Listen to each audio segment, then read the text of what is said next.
Samantala, ang imbensyon na nagko-convert sa basura sa fertilizer, huwagi sa 8 BCYF Awards Night. Ang kasama natin sa balitang yan, si Rajuman Joyce Adra.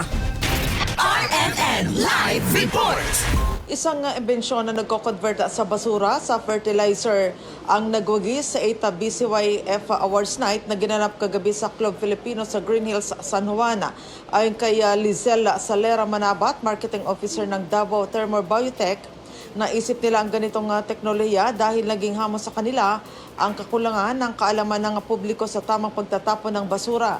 Sa kabila nito, aminado si Salera Manabat na hindi pa rin naging sapat ang naturang technology sa pagtugon sa problema sa basura sa Davao, kaya patuloy nilang tinuturuan ang mga residente at business sector doon sa tamang pag-dispose ng basura. Ang ating bansa po ay we don't have that much sustainable technologies for waste management. Actually, hindi lang din po sa technology, no? Ang isa sa pinaka-struggle namin sa simula ay yung ating culture sa basura. Kasi para po maging mabisa yung teknolohiya o yung solusyon ng, for example, ni Davao Thermo Biotech, kailangan segregated yung waste.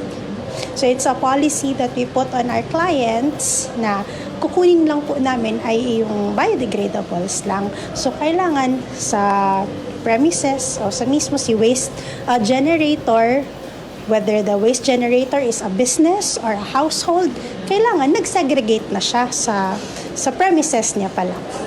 Ayon naman sa panauhing pandangal na si dating Trade and Industry Secretary Alfredo Pascual, ang paglobo ng bilang ng Filipino innovators ay malaking tulong sa economic development ng Pilipinas, lalo na't maraming mga Pinoy ang magagaling sa innovation. Malaking tulong din anya ang pagdami ng innovations sa paglikha ng mga trabaho. Side development accelerates. When the students are encouraged to turn research into startups, we create jobs before graduation.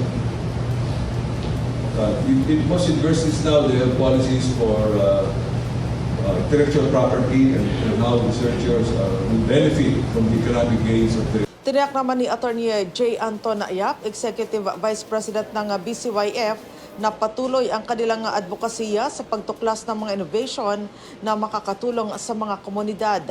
One of the reasons why we do this is not just to recognize innovators, but to promote them, because we know that the impact that they have, the impact that their innovations have, goes beyond the immediate area, the immediate locations where they are, but in fact, in a lot of cases, it spreads nationwide or even globally. And those are the kind of things we want to keep recognizing and promoting, because we know the Filipinos has not just the intelligence or the creativity, but the grit and the focus that allows them to execute what they need to do and bring these innovations from, like sinabi kanina, from concept to reality to beyond, to really make them real, scalable, impactful activities, projects, and products. So that's why we do it. That's why we want to keep doing this and recognizing it year after year.